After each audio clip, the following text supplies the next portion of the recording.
Hello everyone, welcome to our vision classes. आज हम start करते हैं जो हमारे लास्ट 10 इयर्स के पेपर्स हैं, वो सीरीज़ हम आपको लेकर आए हैं। जैसा कि हम लोग जानते ही हैं, यह हमारे सब्जेक्ट ऐसा है जो सारे एग्ज़ाम्स में हमें, कॉम्पिटिटिव एग्ज़ाम्स में हमें हेल्पफुल है। और साथ ही साथ जो हमारे अदर क्लासेस हैं, जैसे रिसेंटली अब हमारा जो 10th और 12th है CBSE बोर्ड का, तो उसमें अभी अब एक अपडेट हुआ है कि जो भी हमारे एग्ज़ाम्स होंगे वो 2 टर्म में होंगे।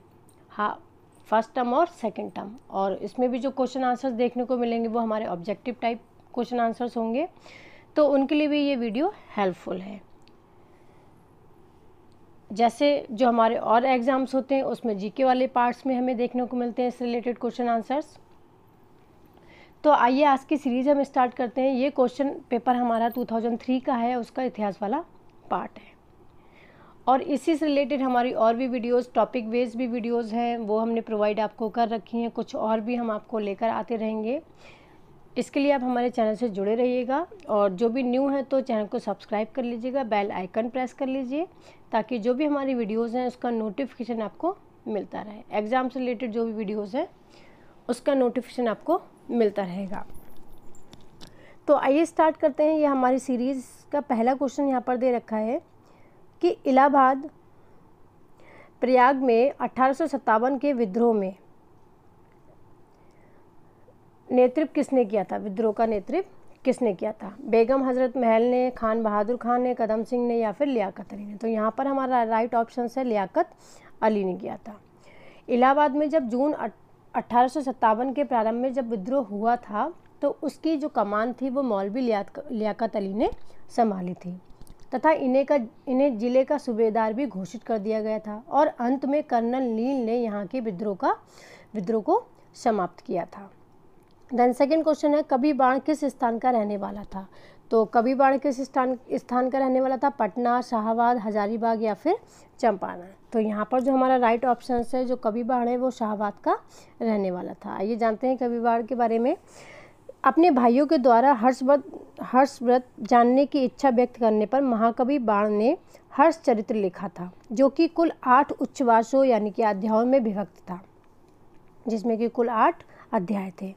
सबसे पहले बार प्रारंभिक 3 उच्छ्वासों यानी कि अध्याय में बाण ने अपनी आत्मकथा लिखी है, और द्वितीय उच्छ्वास यानी कि द्वितीय जो हमारा अध्याय है उसके अनुसार अगर देखें तो बाण शाहाबाद के प्रतिकूट नामक गांव का रहने वाला था, और इसी खंड में उसके हर्ष के निकट पहुंचने का संगीन में आने का उल्लेख भी मिलता है। द नेक्स्ट हमारा क्वेश्चन नंबर 3 है, हुमायूं ने 1555 में दिल्ली पर फिर से अधिकार प्राप्त किया। इस्लाम शाह को हराकर, मोहम्मद आदिल शाह को हराकर, इब्राहिम शाह को हराकर, या फिर सिकंदर शाह को हराकर? तो यहाँ पर जो हमारा राइट ऑप्शन है वो हमारा राइट ऑप्शन है सिकंदर शाह को हराकर। हुमायूं और बैरम खां के नेतृत्व में 22 जून 1555 को मुगलों और अफगानों के बीच में सरहिंद नामक स्थान पर युद्ध हुआ था, जिसमें अफगान सेना का नेतृत्व सिकंदर शाह सूर ने किया था। और अफगान बुरी तरह पराजित हुए थे, और इसी प्रकार सरहिंद की विजय ने हुमायूं को दिल्ली और आगरा का ताज पुनः प्रदान कर दिया था। द नेक्स्ट है हमारा क्वेश्चन नंबर 4, निम्नलिखित में से किस गवर्नर जनरल ने पिंडारियों और पठानों का दमन किया था? लॉर्ड विलियम बेंटिक ने, लॉर्ड एमहर्स्ट ने, लॉर्ड डलहौजी ने, या फिर लॉर्ड हेस्टिंग ने? तो यहाँ पर हमारा राइट ऑप्शन है ऑप्शन नंबर 4 लॉर्ड हेस्टिंग ने। लॉर्ड हेस्टिंग ने पिंडारियों पठानों के दमन का श्रेय गवर्नर जनरल लॉर्ड हेस्टिंग और कर्नल थॉमस को दिया जाता है। पिंडारी मूलतः एक लुटेरों का दल था, जिसमें कि हिंदू और मुस्लिम दोनों ही तरह के लोग सम्मिलित थे। नेक्स्ट क्वेश्चन नंबर 5 है, निम्नलिखित क्रांतिकारियों में से किसने अमेरिका में गदर पार्टी की स्थापना की? भूपेंद्र नाथ दत्त ने, सरदार अजीत सिंह ने, लाला हरदयाल ने, या फिर गणेश सावरकर ने? तो सेकंड ऑप्शन हमारे यहाँ पर सही है, लाला हरदयाल ने की थी। लाला हरदयाल सोहन सिंह भाकना और लाला हरदयाल के प्रयासों से अमेरिका का सैन फ्रांसिस्को में नवंबर 1913 में गदर पार्टी की स्थापना हुई, जिसका मेन उद्देश्य था कि भारत से ब्रिटिश शासन को उखाड़ फेंकना। अपने इस उद्देश्य के प्रचार प्रसार के लिए गदर पार्टी ने गदर नामक पत्रिका का भी प्रकाशन किया था। द नेक्स्ट है, कांग्रेस ने अपने किस अधिवेशन में पूर्ण स्वराज का अपना ध्येय घोषित किया था? मद्रास अधिवेशन में, कोलकाता अधिवेशन में, लाहौर अधिवेशन में या फिर इलाहाबाद अधिवेशन में? तो यहाँ पर हमारा राइट ऑप्शन है कि कांग्रेस ने लाहौर अधिवेशन में पूर्ण स्वराज का ध्येय घोषित किया था। 1929 में कांग्रेस का अधिवेशन लाहौर में हुआ था, जिसकी अध्यक्षता जवाहरलाल नेहरू ने की थी। इसी बीच ब्रिटिश भारतीय सरकार ने नेहरू रिपोर्ट को स्वीकार नहीं किया था। द नेक्स्ट है हमारा क्वेश्चन नंबर 7, निम्नलिखित में से किसने पटना नगर की स्थापना की? शेर शाह ने, अलाउद्दीन हुसैन शाह ने, इब्राहिम लोदी ने या फिर अकबर ने? तो यहाँ पर हमारा राइट ऑप्शन क्या है? शेर शाह सूरी ने की थी। शेर शाह सूरी यानी कि आधुनिक पटना नगर की स्थापना का श्रेय शेर शाह सूरी को दिया जाता है, जहाँ उनकी अनेक सराएं व दुर्गों की स्थापना भी कराई गई थी। देन क्वेश्चन नंबर 8 है, दिल्ली का लाल किला का निर्माण किसने करवाया? अकबर, शाहजहां, जहांगीर या फिर औरंगजेब? तो यहाँ पर हमारा राइट ऑप्शन क्या है? ऑप्शन नंबर 3 शाहजहां ने करवाया था। और इसके साथ ही साथ वर्तमान दिल्ली में यमुना के किनारे 1639 में शाहजहानाबाद नगर की स्थापना की थी। यहाँ उसने लाल किला का निर्माण करवाया तथा इसमें रंग महल, दीवाने आम और दीवाने खास बहुत प्रसिद्ध इमारतें हैं। इनमें दीवाने खास सबसे अधिक अलंकृत है तथा लाल किला के सामने ही 1658 में उसने लाल पत्थर की जामा मस्जिद का भी निर्माण करवाया था। द नेक्स्ट है क्वेश्चन नंबर 9। क्वेश्चन नंबर 9 में किसके शासनकाल में मेवाड़ राज्य में मुगलों का संप्रभुता को स्वीकार किया था? अकबर, शाहजहां, जहांगीर या फिर औरंगजेब? तो यहाँ पर हमारा राइट ऑप्शन है ऑप्शन नंबर 2 यहाँ पर हमारा सही है, जहांगीर ने। जहांगीर के शासनकाल में मेवाड़ में महाराणा प्रताप का पुत्र अमर सिंह का राज्य कर रहा था। अकबर अपने जीवन काल में मेवाड़ पर अधिकार नहीं कर सका था, अतः अपने पिता की इच्छा पूरी करने के लिए जहांगीर ने 1606 से लेकर 1614 तक अनेक अभियान किए थे तथा अंत में 1614 में खुर्रम के अधीन मुगल सेना को सफलता मिली और मेवाड़ ने मुगलों की अधीनता स्वीकार कर ली थी तथा राणा अमर सिंह और खुर्रम के मध्य संधि हो गई थी। द नेक्स्ट क्वेश्चन नंबर 10 है, जहांगीर ने किस गुरु को खुसरो की सहायता के आरोप में मृत्युदंड दिया था? गुरु तेग बहादुर, गुरु हरगोविंद, गुरु अर्जुन देव या फिर गुरु गोविंद सिंह? तो यहाँ पर हमारा राइट ऑप्शन है ऑप्शन नंबर 3 गुरु अर्जुन देव। खुसरो की सहायता करने के अपराध में जहांगीर ने अर्जुन देव की संपत्ति का अपहरण कर लिया और उन पर 2 लाख रुपए का जुर्माना भी लगाया था। गुरु ने जुर्माना देने से इनकार कर दिया था तथा उन्हें मृत्युदंड दिया गया, इसलिए उन्हें मृत्युदंड दिया गया। द नेक्स्ट है क्वेश्चन नंबर 11, किस मुगल सम्राट का राज्याभिषेक 2 बार किया गया था? हुमायूं, जहांगीर, शाहजहां या फिर औरंगजेब? तो यहाँ पर हमारा राइट ऑप्शन है औरंगजेब का 2 बार राज्याभिषेक किया गया था। सामूगढ़ की विजय के बाद एवं आगरा अधिकार कर लेने के पश्चात औरंगजेब ने 21 जुलाई 1658 को दिल्ली में अपना प्रथम राज्याभिषेक कराया तथा अबुल मुजफ्फर आलमगीर की उपाधि धारण की थी, किंतु खजबो और देवराय के युद्ध में क्रमशः शुजा और दारा को अंतिम रूप से परास्त करने के बाद पुनः उसे विधिवत राज्याभिषेक 5 जून 1659 को संपन्न कराया था। द नेक्स्ट है क्वेश्चन नंबर 12, जयसिंह को राणा की उपाधि किस मुगल सम्राट ने दी थी? शाहजहां, औरंगजेब, बहादुर शाह ने या फिर जहांगीर ने? तो यहाँ पर हमारा राइट ऑप्शन है हमारे यहाँ पर और ऑप्शन नंबर 2 औरंगजेब ने। औरंगजेब एक कट्टर और साम्राज्यवादी शासक हुआ करता था। वह राजपूत राज्यों की स्वतंत्रता को समाप्त कर उन्हें मुगल साम्राज्य में मिला लेना चाहता था तथा इसी क्रम में उनका मारवाड़ के साथ साथ आमेर के जयसिंह से भी संघर्ष हुआ था। लंबे संघर्ष के पश्चात ही अंत में औरंगजेब ने 1681 में मेवाड़ के जयसिंह से संधि की और जिसके तहत उसने जयसिंह को मेवाड़ का राणा स्वीकार कर लिया था। द नेक्स्ट है क्वेश्चन नंबर 13। क्वेश्चन नंबर 13 में औरंगजेब के समय में किस जाट नेता ने भरतपुर की स्थापना की? चुरामन ने, राजा राम ने, गोखला ने या फिर उपरोक्त में से कोई नहीं? तो यहाँ पर हमारा राइट ऑप्शन है चुरामन ने। ऑप्शन नंबर फर्स्ट हमारा यहाँ पर सही है, चुरामन ने। औरंगजेब के समय में 1700 ईस्वी में जाट नेता चुरामन के भरतपुर राज्य की स्थापना की तथा थीम नामक स्थान पर सुदृढ़ दुर्ग का निर्माण कर मुगलों की शक्ति को चुनौती दी थी।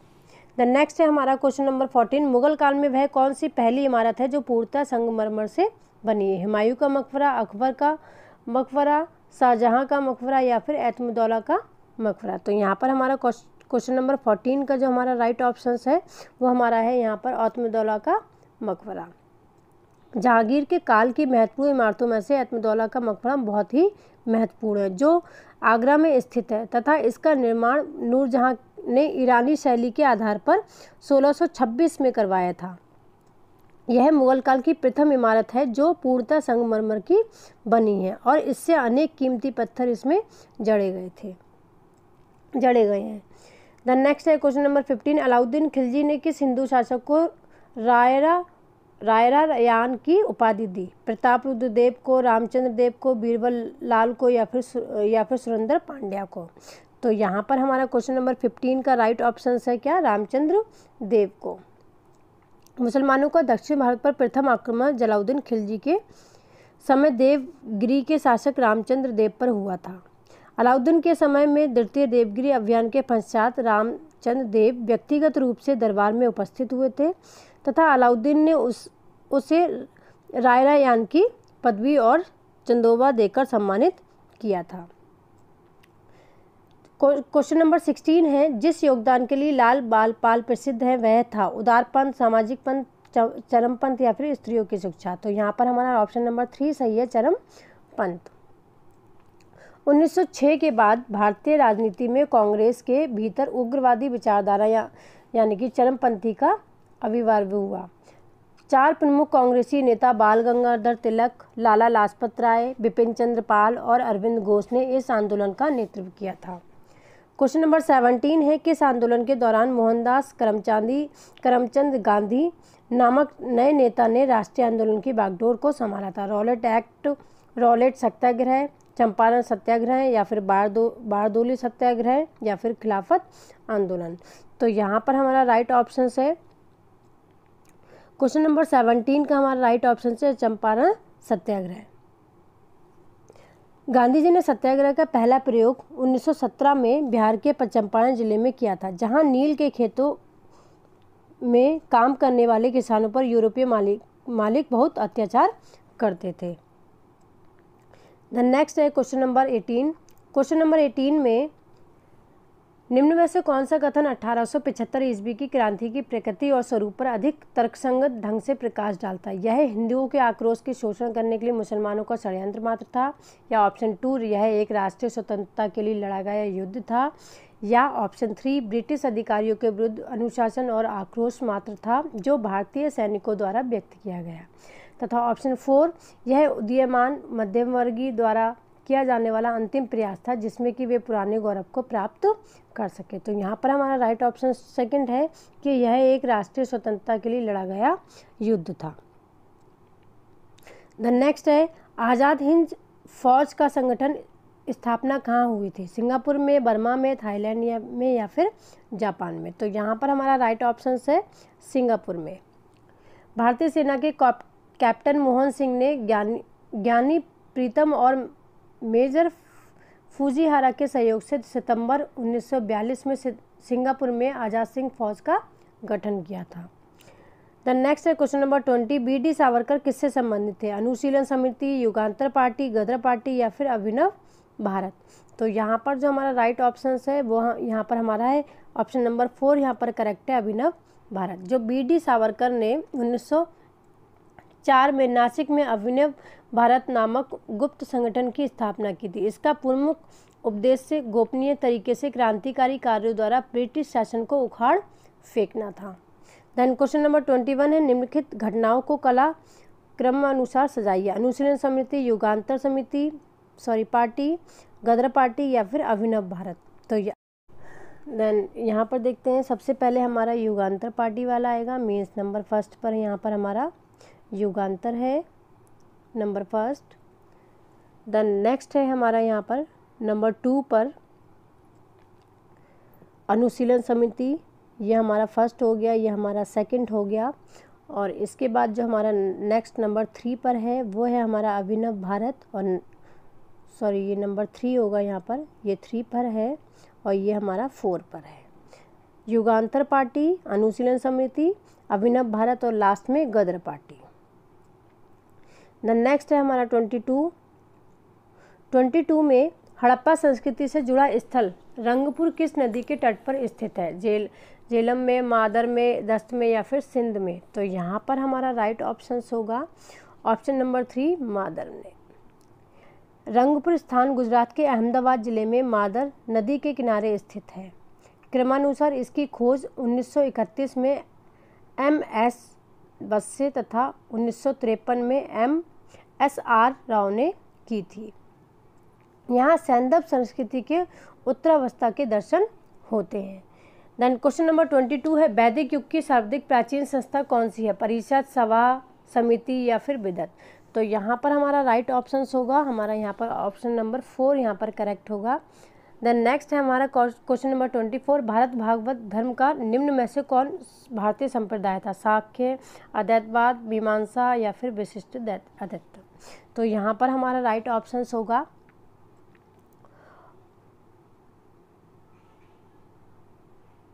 Option number first Shakya. The next है क्वेश्चन नंबर 25, यूनानी ग्रंथ में चंद्रगुप्त मौर्य को क्या कहा गया है? अमित्रोचेडस, अग्रमीस या फिर संड्रोकोट्रस या फिर अमित्रघात? तो यहाँ पर हमारा जो राइट ऑप्शन होगा वो 25 का ऑप्शन नंबर 3 है। द नेक्स्ट है 26 में अर्थशास्त्र में उल्लेखित सीता अध्यक्ष किस विभाग के अध्यक्ष थे? तो सीता अध्यक्ष किस विभाग के अध्यक्ष थे? जहाँ पर हमारा राइट ऑप्शन है वो कृषि विभाग के अध्यक्ष थे।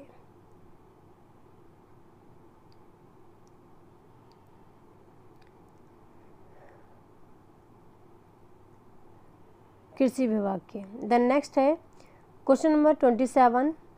क्वेश्चन नंबर 27 में गुप्त वंश के शासनकाल में कौन सा स्थान कला प्रमुख केंद्र था? सारनाथ, अमरावती, एलोरा या फिर सांची? तो यहाँ पर हमारा राइट ऑप्शन है फर्स्ट वाला है हमारा यहाँ पर सारनाथ। गुप्त काल में सारनाथ स्तूप निर्माण तथा मूर्ति निर्माण कला का एक महत्वपूर्ण केंद्र था। सारनाथ का में स्तूप तथा विभिन्न मुद्राओं में निर्मित मूर्ति कला का उत्कृष्ट उदाहरण प्रस्तुत करती है। नेक्स्ट है क्वेश्चन नंबर 28, बृहत संहिता की रचना किसने की थी? कालिदास, कल्हड़ या फिर आर्यभट्ट या फिर बारहमिहिर ने? तो यहाँ पर हमारा राइट ऑप्शन है, यहाँ पर हमारा राइट ऑप्शन है बारहमिहिर ने।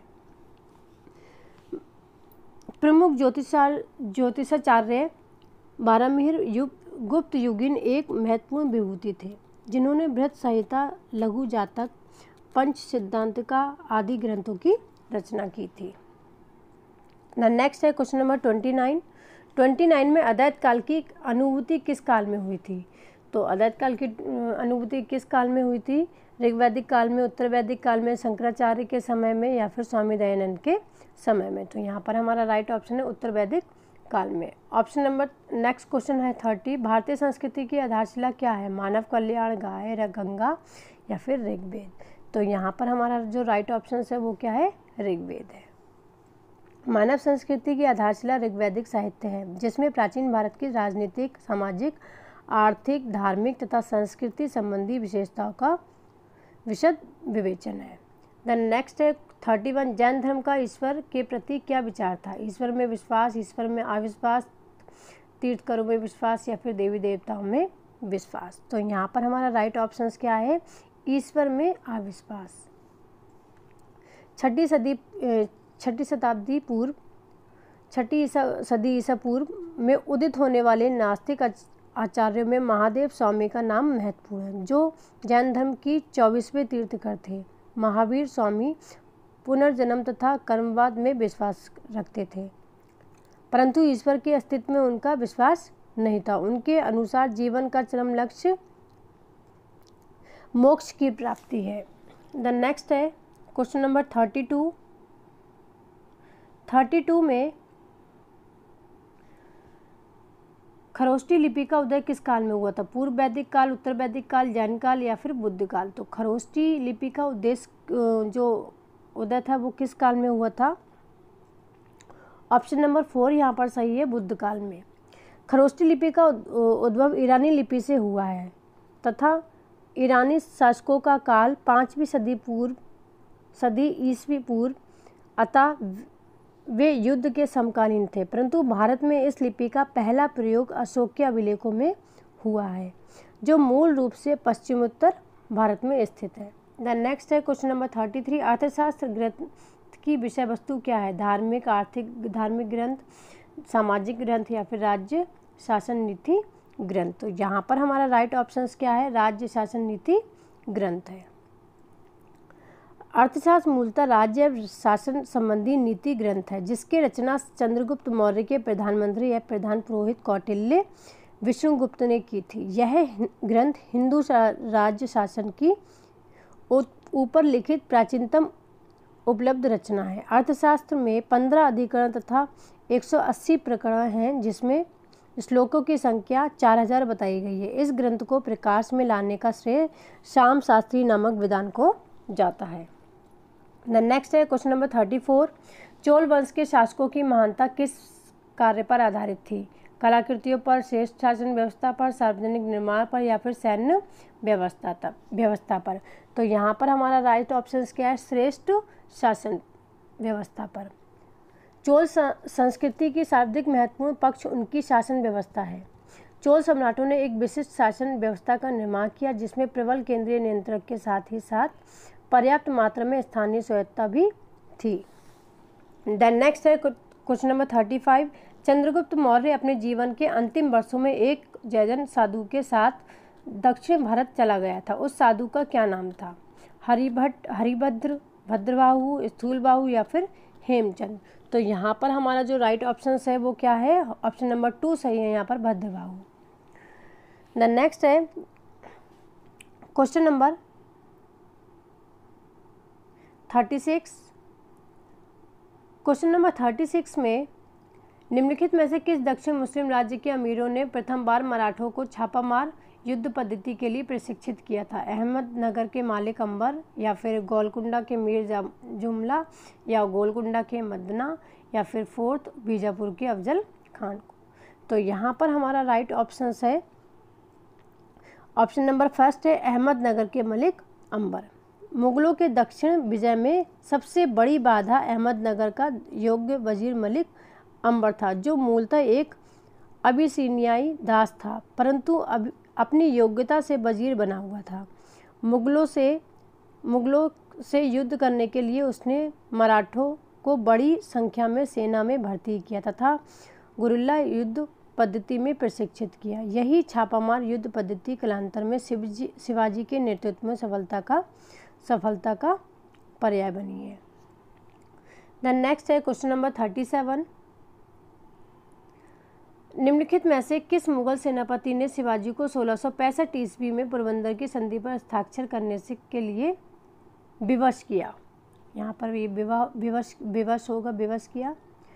शाइस्ता खान, बहादुर खान, राजा जयसिंह या फिर राजा जसवंत सिंह? तो यहाँ पर हमारा राइट ऑप्शन होगा ऑप्शन नंबर 3, राजा जयसिंह। 1963 में शाइस्ता खां की पराजय के पश्चात औरंगजेब ने राजा जयसिंह को दक्षिण का सूबेदार बनाकर शिवाजी के दमन के लिए भेजा था। राजा जयसिंह ने शिवाजी को पोरबंदर के किले में घेर लिया था तथा 22 जून 1665 को पोरबंदर की संधि के लिए विवश किया। द नेक्स्ट है 38। सुल्तान कुतुबुद्दीन ऐबक की राजधानी थी लाहौर, दिल्ली, अजमेर, लखनऊ? तो यहाँ पर हमारा राइट ऑप्शन क्या है? जो सुल्तान कुतुबुद्दीन ऐबक थे, उनकी राजधानी क्या थी? लाहौर थी। कुतुबुद्दीन ऐबक को भारत में तुर्की राज्य का संस्थापक माना जाता है। ऐबक ने हमेशा अर्थात यानी कि 1206 से लेकर 1210 ईस्वी तक लगातार लाहौर से ही शासन का संचालन किया। लाहौर ही उनकी राजधानी थी। उनकी मृत्यु के पश्चात सुल्तान इल्तुतमिश ने राजधानी को लाहौर से दिल्ली में स्थानांतरित कर दिया। क्वेश्चन नंबर 39 है, निम्नलिखित में से किस सुल्तान ने सर्वप्रथम ब्राह्मणों के जजिया कर वसूल किया? बलवान, अलाउद्दीन खिलजी, गयासुद्दीन खिलजी या फिर फिरोज शाह? तो यहाँ पर हमारा राइट ऑप्शन क्या है? फिरोज शाह।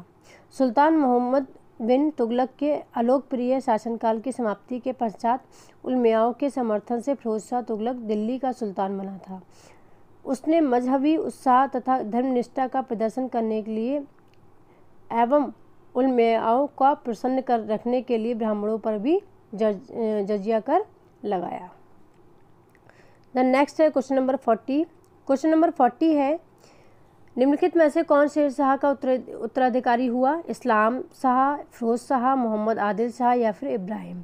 तो यहाँ पर हमारा राइट ऑप्शन क्या है? ऑप्शन नंबर फर्स्ट यहाँ पर हमारा सही है, इस्लाम शाह। शेर शाह की मृत्यु के पश्चात उसका द्वितीय पुत्र जलाल खां सुल्तान इस्लाम शाह के नाम से गद्दी पर बैठा था तथा उसने 1545 से 1553 तक शासन किया।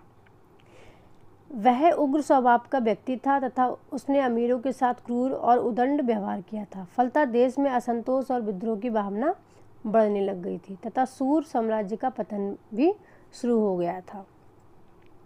द नेक्स्ट है क्वेश्चन नंबर 41, निम्नलिखित में से किसने सासाराम में शानदार मकबरा बनवाया? सिकंदर लोदी ने, इब्राहिम लोदी ने, शेर शाह ने या फिर इस्लाम शाह ने? तो यहाँ पर हमारा राइट ऑप्शन है ऑप्शन नंबर 3, शेर शाह ने। एक प्रसिद्ध भवन निर्माता के रूप में शेर शाह द्वारा निर्मित सासाराम के मकबरे को पूर्वकालीन स्थापत्य शैली की पराकाष्ठा तथा नवीन शैली की प्रारंभ का घोतक माना जाता है तथा यह मकबरा झील के मध्य स्थित है। इसे कंगिनम महोदय ने ताजमहल से भी सुंदर कहा है। द नेक्स्ट है 42 क्वेश्चन, नालंदा विश्वविद्यालय का अंत हुआ क्योंकि राज्य संरक्षण नहीं दिया गया था, वहाँ विद्वान उदासीन रहे या फिर वहाँ भारत में बौद्ध धर्म विलीन हो गया, या ऑप्शन 4 विद्वान आपस में अर्थहीन वाद विवाद में उलझ रहे थे? तो यहाँ पर जो राइट ऑप्शन होगा हमारा क्या? राज्य संरक्षण नहीं दिया गया। ऑप्शन नंबर ए हमारा यहाँ पर सही होगा। प्राचीन भारत की शिक्षा केंद्र में नालंदा विश्वविद्यालय का नाम सर्वाधिक उल्लेखनीय है। हेनसांग के अनुसार इसका संस्थापक शकादित्य यानी कि कुमार गुप्त था। यह अंतर्राष्ट्रीय ख्याति का अध्ययन केंद्र था। हर्ष के काल में 100 ग्रामदान के इसका खर्च चलता था तथा प्रारंभ में पालों ने संरक्षण दिया, किंतु 20वीं सदी के पाल शासकों ने नालंदा के स्थान पर विक्रमशिला को राजकीय संरक्षण देना आरंभ कर दिया, जिससे नालंदा का महत्व घटने लगा। इसी प्रकार राजकीय संरक्षण के अभाव तथा विदेशी आक्रांताओं के आक्रमण के फलस्वरूप नालंदा विश्वविद्यालय का पतन हो गया था। द नेक्स्ट है क्वेश्चन नंबर 43, बंगाल प्रेसिडेंट से बिहार किस सन में पृथक होकर एक अलग प्रांत बना? 1930, 1936, 1940 या फिर 1943? तो यहाँ पर हमारा राइट ऑप्शन क्या है? 1936 में। ऑप्शन नंबर 2 यहाँ पर हमारा सही है, 1936। 1905 के बंगाल विभाजन के विरुद्ध बढ़ते आंदोलन को कम करने तथा भारतीय रंगमंच पर शांति स्थापित करने के लिए 1911 में ब्रिटिश शासन को विभाजन समाप्त करना पड़ा तथा बंगाल भाषा क्षेत्र को एक प्रांत बना दिया गया और बिहार उड़ीसा को एक अलग प्रांत बना दिया गया। कालांतर में 1936 में बिहार और उड़ीसा को 2 पृथक प्रांत बना दिए गए। द नेक्स्ट है, इस तरह से ये हमारे टोटल क्वेश्चन आंसर हमारी सीरीज़ कंप्लीट होती है। और मेरी वीडियो पसंद आई तो प्लीज़ लाइक एंड शेयर भी कर दीजिएगा और हमारे चैनल से जुड़े रहिएगा ताकि जो भी वीडियोज़ हैं उसका नोटिफिकेशन आपको मिलता रहे। ऐसे ही मैं एग्ज़ाम से रिलेटेड और टॉपिक वाइज या फिर जो हमारे वो हो चुके हैं एग्ज़ाम्स उससे रिलेटेड हम आपको वीडियोज़ प्रोवाइड करते रहेंगे। इसके लिए हमारे चैनल से जुड़े रहिएगा। Thank you.